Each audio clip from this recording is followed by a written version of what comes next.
আপনি কি জানেন আপনার মাথার ভেতরে এমন একটা অদৃশ্য সুইচ আছে, সেটা যদি কোনোভাবে অন হয়ে যায় তাহলে আপনি নিজের অজান্তেই নিজেকে একটা ধ্বংসের দিকে ঠেলে নিয়ে যাবেন। 1954 সালে বিজ্ঞানী পিটার মিলনার এবং জেমস ওল্ডস তাদের ল্যাবরেটরিতে একটা ইঁদুর আর একটা লোহার লিভার নিয়ে যখন এই পরীক্ষাটা করেছিলেন, তখন তারা নিজেরাও জানতেন না যে তারা হিউম্যান ব্রেনের এমন একটা সত্য বার করে আনতে চলেছেন যেটা আমাদের লাইফকে দেখার যে দৃষ্টিভঙ্গি সেটাকেই বদলে দিতে চলেছে। ঘটনাটা ছিল এরকম, ইঁদুরটার ব্রেনের একদম গভীরে একটা ইলেকট্রোড বসানো ছিল এবং সেই ইলেকট্রোডটা বাইরে একটা লোহার লিভারের সাথে একটা তার দিয়ে কানেক্ট করা ছিল।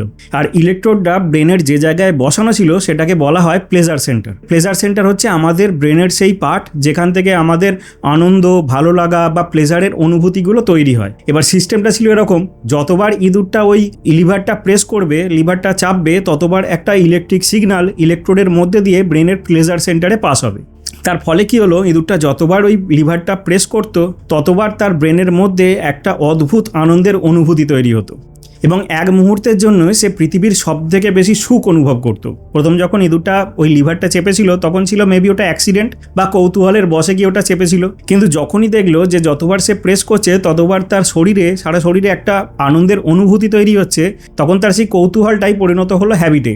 আর আপনি বললে বিশ্বাস করবেন না, খুব দ্রুত সেই হ্যাবিটটাই বদলে গেল একটা অ্যাডিকশানে। তারপর কি হলো, ইঁদুরটা তার খাওয়া ছেড়ে দিল, জল খাওয়া ছেড়ে দিল, এমনকি বেঁচে থাকার জন্য যে সিম্পল নিডগুলো সেগুলোও সে ছেড়ে দিয়ে সারা দিন ওই লিভারটা প্রেস করে যেতে লাগলো। সায়েন্টিস্টরা তাকে আটকানোর জন্য তার পায়ের নিচে শক দেওয়া হলো যাতে সে লিভার পর্যন্ত পৌঁছাতে না পারে, কিন্তু তাতেও তাকে আটকানো গেল না। তাতেও সে রক্তাক্ত পায়ে সেই লিভারটার দিকে ছুটে যেতে লাগলো, কারণ সেই মুহূর্তে তার কাছে নিজের জীবনের চেয়েও ওই এক মুহূর্তের প্লেজারটা অনেক বেশি গুরুত্বপূর্ণ মনে হয়েছিল।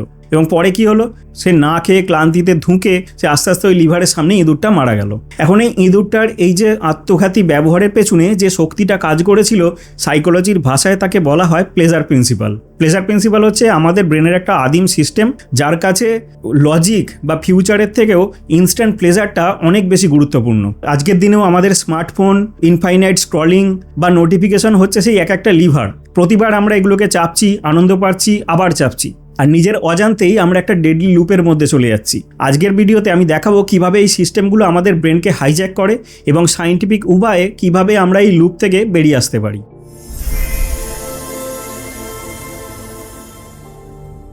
আমরা আমাদের লাইফ নিয়ে তো অনেক স্বপ্ন দেখি, অনেক রুটিন বানাই, কিন্তু সত্যি করে বলুন তো, আমাদের লাইফের কন্ট্রোল কি সত্যি আমরা ধরে রাখতে পারি, নাকি আমাদের ওই হাতে ধরে রাখা এক মুঠো ফোন আমাদের লাইফটাকে কন্ট্রোল করছে? আপনি চারপাশটা একটু তাকালেই দেখবেন আমাদের প্রত্যেকে আমরা একটা ডিজিটাল ট্র্যাপের মধ্যে আটকে গেছি। ধরুন আপনি একজন স্টুডেন্ট, আপনার সামনেই পরীক্ষা, কিন্তু আপনি 5 মিনিটের জন্য পড়তে বসলেই আপনার ব্রেন আপনাকে উস্কানি দেয় এই পড়াশোনার মতো কঠিন কাজ ফেলে মোবাইলের সস্তা আনন্দের দিকে ঝুঁকে পড়তে। এর ফলে কি হচ্ছে না, আপনার সেলফ এস্টিম একদম জিরোতে গিয়ে ঠেকছে, আর তার সাথে যেটা তৈরি হচ্ছে সেটা হচ্ছে নিজের ওপর একটা চরম রাগ আর ফ্রাস্ট্রেশন। এরকম আপনাদের মধ্যেও এরকম অনেকেই আছেন যারা অনেক দিন ধরে ভাবছেন একটা নতুন কিছু শুরু করবেন, হয় একটা ইউটিউব চ্যানেল খুলবেন বা নতুন কোনো স্কিল শিখবেন, বা অনেকেই হয়তো স্কিল আগে শিখেছিলেন, কোনো স্কিল হয়তো আগে শিখেছিলেন কিন্তু হয়তো সেটা বন্ধ হয়ে গেছিলো, সেটা ভাবছেন আবার নতুন করে শুরু করবেন, কিন্তু মাসের পর মাস আপনি ভেবেই যাচ্ছেন, শুরু আর হচ্ছে না। আর এই শুরু না হওয়ার পেছনে আপনার ব্রেন সবথেকে কমফোর্টেবল যে অজুহাতটা দিয়ে আপনাকে গার্ড করে সেটা হচ্ছে আপনার তো সময় নেই। কিন্তু আপনি সত্যি করে বলুন তো, অ্যাকচুয়ালি আপনার হাতে সময় নেই না এই ক্রিয়েটিভ কাজগুলো করতে গেলে ইনস্ট্যান্ট প্লেজার নেই? অ্যাকচুয়ালি যে কোনো বড় কাজ বা কোনো ক্রিয়েটিভ কাজ করতে গেলে শুরুটা হয় অনেক বোরিং বা খুব কঠিন, আর আপনার ব্রেন এই কঠিন কাজটাই এড়াতে চায়। আর যাদের কাছে অ্যাকচুয়ালি টাইম নেই তাদের সমস্যা অনেক বড়। তারা যেটা করেন সেটাকে বলে রিভেঞ্জ বেড টাইম প্রোক্রাস্টিনেশন। সারাদিন নিজের জন্য সময় পান না বলে তারা রাত্রে ঘুম চুরি করে ফোনের স্ক্রিনে নিজেদের স্বাধীনতা খোঁজেন। তারা জানেন তাদের ভোরবেলা উঠতে হবে, তারা জানেন তাদের ঘুম কমপ্লিট হবে না, তারপরও তারা ফোনে স্ক্রল করে যান। আর এই কারণেই ইনসমনিয়া বা অনিদ্রার মতো সমস্যাগুলো ভেতর থেকে আমাদের শরীরকে নষ্ট করে দিচ্ছে আর অজান্তেই আমাদের আয়ু কমিয়ে দিচ্ছে। অ্যাকচুয়ালি কি বলুন তো, যেদিন থেকে স্মার্টফোন আর ইন্টারনেট অ্যাভেলেবেল হয়েছে সেদিন থেকে আমরা বোর হওয়া ভুলে গেছি। অথচ মজার কথা কি জানেন, এই যে বোর হওয়া বা একঘেয়েমি, এটা আমাদের জন্য খুব জরুরি। কারণ আমরা যখন বোর হই আমাদের ব্রেন তখন বাইরের স্টিমুলেশন থেকে ডিসকানেক্ট হয়ে নিজেদের ভেতরের দিকে তাকাতে পারে, আর তখন বোরডমটাই হয়ে ওঠে একটা ক্রিয়েটিভ সিগন্যাল, যা আমাদের কঠিন চিন্তা করতে, ক্রিয়েটিভ সিদ্ধান্ত নিতে বা কোনো গভীর চিন্তা করতে আমাদের বাধ্য করে। অনবরত ফোনের স্ক্রলিং দিয়ে আমাদের এই বিশাল সুযোগটাকে আমরা চিরতরে বন্ধ করে দিচ্ছি। একটা কথা খুব প্রচলিত ছিল যে আপনার সবথেকে ক্রিয়েটিভ চিন্তাগুলো আসে বাথরুমে, এটা যদিও একটা মজার কথা, কিন্তু এটা একটা ফ্যাক্ট। কারণ ওই একটাই জায়গা যেখানে আমরা একটু বোর হওয়ার সুযোগ পেতাম, কিন্তু দুর্ভাগ্যবশত আজকের দিনে সেই সুযোগটাও আমাদের থেকে চলে যাচ্ছে। কারণ এখন ফোন নিয়ে বাথরুমে ঢোকার ট্রেন্ডও চালু হয়ে গেছে। আর সত্যি কথা বলে কি, আমরা বাসের ওয়েটিংয়ে বা লিফটের ওয়েটিংয়ের ওই সামান্য কয়েক সেকেন্ডের একঘেয়েমি কাটাতেও আমরা ফোন বার করে ফেলি। আর এই কারণেই আমাদের কোনো বিষয় গভীর চিন্তা করা বা আমাদের অ্যাটেনশন স্প্যান দিনে দিনে কমে যাচ্ছে। আর এখন তো আমি দেখি মানুষ টিভি দেখতে দেখতেও ফোন ঘাটে। আর সবচেয়ে ভয়ঙ্কর ব্যাপার হলো, আমাদের ব্রেন এই বাইরে থেকে স্টিমুলেশন পেয়ে পেয়ে এতটাই ওভার স্টিমুলেটেড হয়ে গেছে যে এখন কোনো এক মুহূর্তের জন্য সে যদি প্লেজার নাও পায়, সে পেনটাকেই একটা স্টিমুলেশন হিসাবে ব্যবহার করে। এই একঘেয়েমি কতটা ভয়ঙ্কর হতে পারে সেটা বোঝার জন্যে ভার্জিনিয়া ইউনিভার্সিটিতে একটা এক্সপেরিমেন্ট হয়েছিল। একদল মানুষকে 15 মিনিটের জন্য একটা ঘরে একা একা বসিয়ে রাখা হয়েছিল। তাদেরকে না দেওয়া হয়েছিল কোনো ফোন বা কোনো বই, মানে কোনো রকম টাইম পাসের এলিমেন্ট তাদেরকে ইউজ করতে দেওয়া হয়নি। শুধুমাত্র একটা সুইচ দেওয়া হয়েছিল। সেই সুইচটা যদি তারা প্রেস করে তাহলে তারা নিজেদের একটা শক দিতে পারবে। বললে বিশ্বাস করবে না, এরকম ম্যাক্সিমাম মানুষ সেই একঘেয়েমি সহ্য করতে না পেরে তারা নিজেদেরকে শক দিয়েছিলেন। তাহলে বুঝতে পারছেন আমাদের ব্রেন কোন জায়গায় এসে পৌঁছেছে, যেখানে একঘেয়েমি সহ্য করতে না পেরে বা বোরডম সহ্য করার থেকে তার থেকে পেনের স্টিমুলেশনটাও তার কাছে বেশি কমফোর্টেবল মনে হচ্ছে। এবার তাহলে ভাবুন, যেখানে তাহলে প্লেজার আছে সেখানে আমাদের ব্রেন কী করবে? আর ঠিক এই কারণেই আমাদের ফোনের বিভিন্ন অ্যাপ বা অ্যালগোরিদম আমাদের ব্রেনকে খুব সহজেই হ্যাক করে ফেলছে। এবার আপনি তো জানেন কোনটা ঠিক কোনটা ভুল, কিন্তু তারপরও কেন আপনি এই লুপ থেকে বেরিয়ে আসতে পারছেন না? তার কারণ হলো আপনার মাথার ভেতর চলছে একটা ইনভিজিবল ওয়ার, যেখানে আপনার লাইফের রিমোট কন্ট্রোল কার হাতে থাকবে সেইটা নিয়ে আপনারই ব্রেনের 3টে ক্যারেক্টার অনবরত যুদ্ধ করছে। একজন হচ্ছে আপনার আদিম ব্রেন, একজন হচ্ছে আপনার মডার্ন ব্রেন, আর একজন হচ্ছে আপনার ইগো, মানে আপনি নিজে। আপনাকে দিয়ে যে এই ভুল কাজগুলো করাচ্ছে সে হলো আপনার আদিম ব্রেন, এবং যাকে সাইকোলজির ভাষায় বলা হয় আইডি। আপনাকে দিয়ে এই ভুল কাজগুলো করার পেছনে সবথেকে বড় যে কারণটা দায়ী সেটা হচ্ছে এই আদিম ব্রেনের যে সফটওয়্যার। এটা সেই আদিম সফটওয়্যার, কিন্তু এখনও আমাদের ব্রেনের ভেতরে এই সফটওয়্যারটা রান করছে। আদিমকালে কি ছিল, এই আমাদের ব্রেনের একমাত্র কাজ ছিল হচ্ছে সার্ভাইভাল বা টিকে থাকা। তো তখন খাবার পাওয়াটা খুব অনিশ্চয়তা ছিল, কোনোদিন খাবার জুটতো, কোনোদিন শিকার জুটতো, কোনোদিন না খেতে পেয়ে থাকতে হতো। তখন আমাদের আদিম ব্রেন অভিনব একটা রিওয়ার্ড সিস্টেম চালু করেছিল। যখনই মানুষ একটা উচ্চ ক্যালোরিযুক্ত শিকার পেত, তখনই আদিম ব্রেন তাকে একটা তীব্র আনন্দের বা একটা প্লেজারের রিওয়ার্ড দিত, এবং যাতে সে ওই অনুভূতিটা মনে রাখতে পারে এবং পরবর্তীকালে অনিশ্চয়তা সত্ত্বেও গুহায় বসে না থেকে শিকারের জন্য বাইরে বেরোতে পারে। আর এই রিওয়ার্ডের অনুভূতিটা এতটাই প্লেজারেবল ছিল, এতটাই তীব্র আনন্দ দিত যে এটা পাওয়ার জন্য একটা লোভ তৈরি হয়ে গেছিলো ব্রেনের। কিন্তু এখন পৃথিবী বদলেছে, কিন্তু সেই সফটওয়্যারটা এখনও আমাদের ব্রেনের মধ্যে চলছে। এখন তো শিকারের জন্য আমাদের বাইরে বেরোতে হয় না, কিন্তু তাও আমাদের ব্রেন এখনও সবসময় চেষ্টা করছে যাতে নতুন কিছু পাওয়া যায় এবং তার মাধ্যমে ওই আমাদের পুরনো রিওয়ার্ড সিস্টেমটাকে আবার চালু করা যায়। এবার আজকের দিনে তাই যখনই কোনো নতুন ইনফরমেশন বলুন বা যখনই কোনো এন্টারটেনমেন্ট পায়, আমাদের ব্রেন সেই পুরনো রিওয়ার্ড সিস্টেমটা আবার চালু করে দেয়। আর আপনি নিজেও জানেন যে আজকের এই মডার্ন দিনে ইনফরমেশনই বলুন আর এন্টারটেনমেন্টই বলুন, ফোনের থেকে বেটার অপশন আর কি আছে? এবার রিলস বলুন বা শর্টস বলুন, এগুলো প্রতি সেকেন্ডে আপনাকে নতুন নতুন ইনফরমেশন, নতুন নতুন এন্টারটেনমেন্ট আপনাকে দিচ্ছে। আর যার ফলে এই রিওয়ার্ড সিস্টেমটা আমাদের ব্রেনের মধ্যে একটা অভ্যেসে পরিণত হচ্ছে, যা আমাদের ব্রেনকে প্লেজার দিচ্ছে এবং কোনো রকম খাটুনি ছাড়াই। তবে এই অভ্যাসটাই একটা অ্যাডিকশানে পরিণত হয় যখন এই রিওয়ার্ডটা হয়ে যায় অনিশ্চিত। একটা কথা মাথায় রাখবেন, আমাদের ব্রেন রিওয়ার্ড পাওয়ায় যত না বেশি উত্তেজিত হয়, তার থেকে ওই যে পাওয়ার সম্ভাবনায় অনেক বেশি উত্তেজিত হয়। আপনি একটা জিনিস ভেবে দেখুন, আপনি যখন রিলস দেখছেন বা কোনো শর্টস দেখছেন, প্রত্যেকটা রিলস থেকে আপনি কিন্তু আনন্দ পান না। ম্যাক্সিমামটাই হয় মাঝারি বা একদম জঘন্য। কিন্তু তারপরও আপনি কি ওই স্ক্রল ছেড়ে বেরিয়ে আসতে পারছেন? কারণ আপনার আদিম ব্রেন প্রতিবার একই কথা ভাবে যে পরেরটা হয়তো ভালো হবে, পরেরটাই হয়তো দারুণ কিছু আছে। আর এই হয়তো শব্দটাই আপনার পুরো খেলাটা চালায়, কারণ ব্রেনের কাছে এটা অনেকটা জুয়া খেলার মতো। কখন রিওয়ার্ড আসবে আপনি জানেন না, আর এই অনিশ্চয়তাটাই আপনাকে ক্রমাগত ওই অ্যাডিকশানের মধ্যে বা ওই লুপের মধ্যে আটকে রেখে দিয়েছে, যার ফলে আপনি ফোনের স্ক্রল ছেড়ে বেরোতে পারেন না। আর আপনি জানবেন যতক্ষণ আপনি স্ক্রল করছেন ততক্ষণ আপনার লাইফের রিমোট কন্ট্রোলটা ওই আদিম ব্রেনের হাতেই রয়ে গেছে। এই খারাপ অভ্যাসগুলোর জন্যে আপনার ভেতর থেকে যদি কোনো গিল্ট তৈরি হয়, যদি কোনো রকম রাগ তৈরি হয়, ফ্রাস্ট্রেশন তৈরি হয়, তাহলে যে এই কাজটা করছে সে হলো আপনার ব্রেনের দ্বিতীয় ক্যারেক্টার, এবং যা হলো আপনার সুপার ইগো, বা এটা আমরা বলতে পারি আমাদের মোরাল ব্রেন বা লজিক্যাল ব্রেন, যা সময়ের সাথে সাথে ইভলভ হয়েছে, এবং তার জন্যে একে আমরা মডার্ন ব্রেনও বলতে পারি।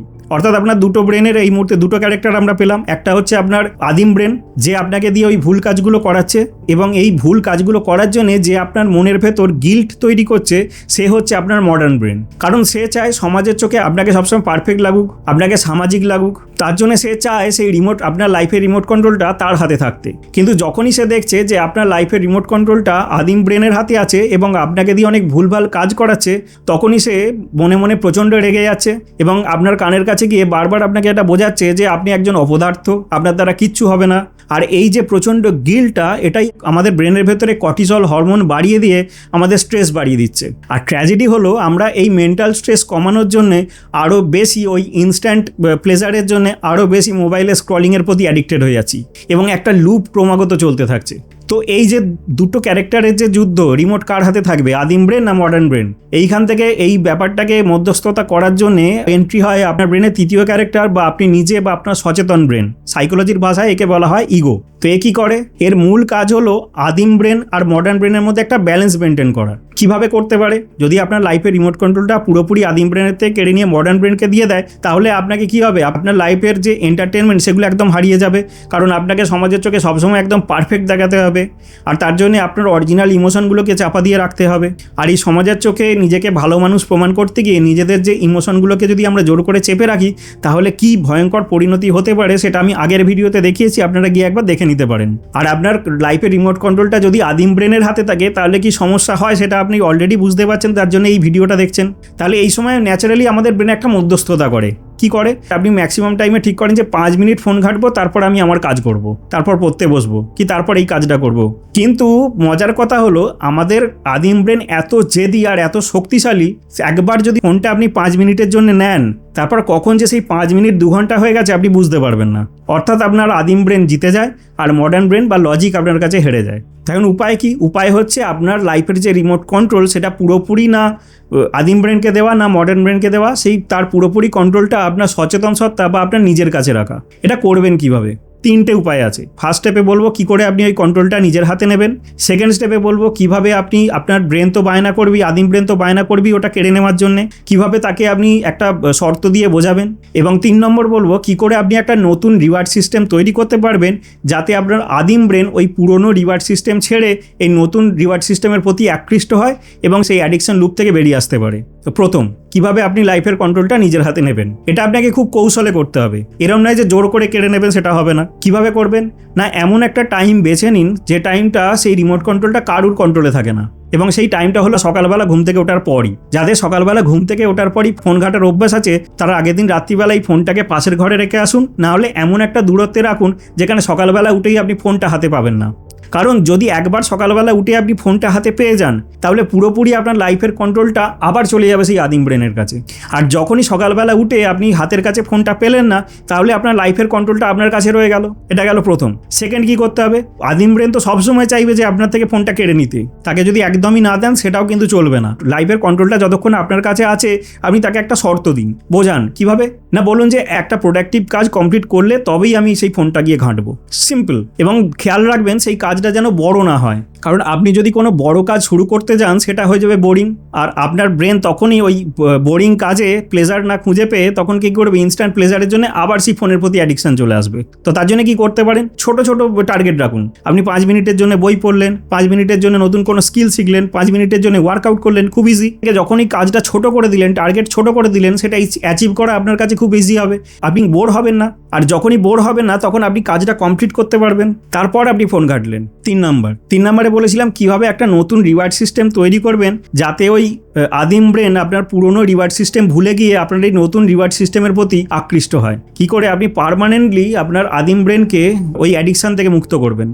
দেখুন, যখন আপনি এই 5 মিনিট বা এই ছোটো ছোটো গোলগুলো অ্যাচিভ করবেন, তখন আপনার ব্রেনে একটা ন্যাচারাল পজিটিভ ফ্লো কাজ করবে, একটা ন্যাচারাল সেলফ স্যাটিসফ্যাকশান কাজ করবে, এবং প্রতিবার এই জয়গুলোর সাথে সাথে আপনার ব্রেনের প্রতিবার নতুন নতুন নিউরাল কানেকশান তৈরি করবে, যাকে নিউরোলজির ভাষায়, নিউরোসায়েন্সের ভাষায় যাকে বলা হয় নিউরোপ্লাস্টিসিটি। এবং এই নিউরাল কানেকশানটাই আপনার সৃষ্টি করবে একটা নতুন রিওয়ার্ড সিস্টেম।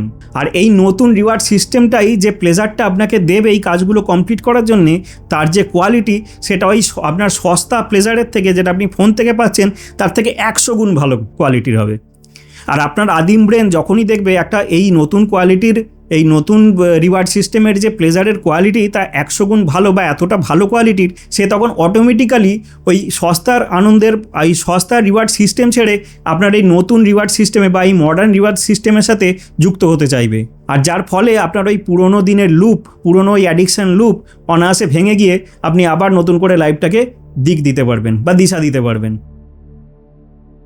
তবে একটা কথা মাথায় রাখবেন, আপনার ব্রেন কিন্তু শর্টকাট আর সস্তা আনন্দের দিকে আপনাকে টানবেই, কারণ ওটা তার স্বভাব, যেটা সেই আদিমকাল থেকে পাওয়া। কিন্তু আপনি চাইলে সেই লুপ থেকে ধীরে ধীরে নিজেকে বেরও করে আনতে পারবেন। শুরুটা বড় কিছু দিয়ে করতে হবে না। আজ শুধু একটা ছোট জিনিসের উপর কন্ট্রোল নিন।